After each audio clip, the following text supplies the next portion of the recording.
Izaga 5. Uthando olungcolileyo. Verse 1.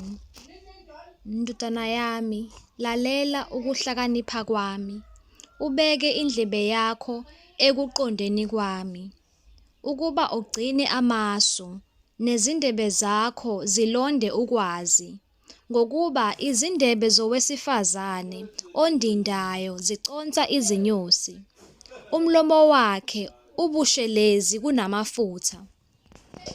Kepha ekugcineni umunyu njengomhlonyane, ubukhali njengenkemba enezinhlangothi ezimbili. Ngiphinde uverse 5. Kepha ekugcineni umunyu njengomhlonyane, ubukhali njengenkemba enezinhlangothi ezimbili. Verse 5. Izinyawo zakhe ziyehlela ekufeni, izinyathelo zakhe zibambelela endaweni yabafileyo. Akanaki umkhondo wokuphila, imikhondo yakhe iyaguquguquka engazi. Verse 7. Ngalokho, madodana ami, ngizweni, ningachezuki emazwini omlomo wami. Dedisela kude naye indlela yakho, ungasondeli emnyango wendlu yakhe.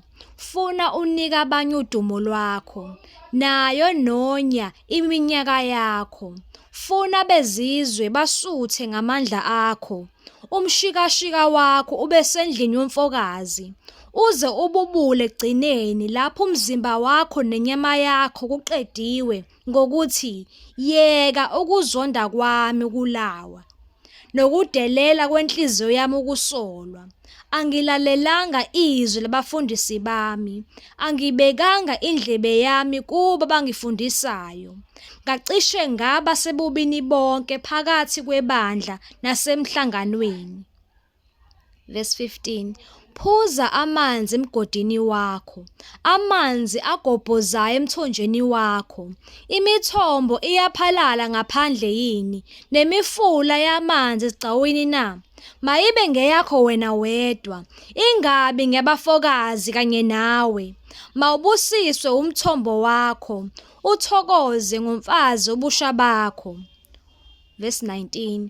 Uyindluzelakazi ethandekayo, negogokazi elihle. Amabele akhe mawakudelise ngesikhathi sonke, weqiwe njalo luthando lwakhe.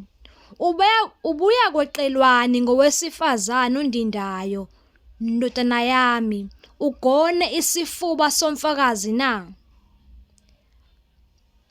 Verse 21. Ngokuba izindlela zomuntu ziphambi kwamehlo kaNkulunkulu, uyenza yonke imikhondo yakhe ukuba ilingane.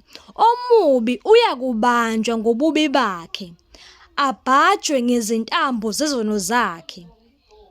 Phinde uverse 22. Omubi uyakubanjwa ngobubi bakhe, abhajwe ngezintambo zezono zakhe. Uyakufa yena ngokuswela ukulaywa, nangobuningi bobubula bakhe uyakuduka. Amen.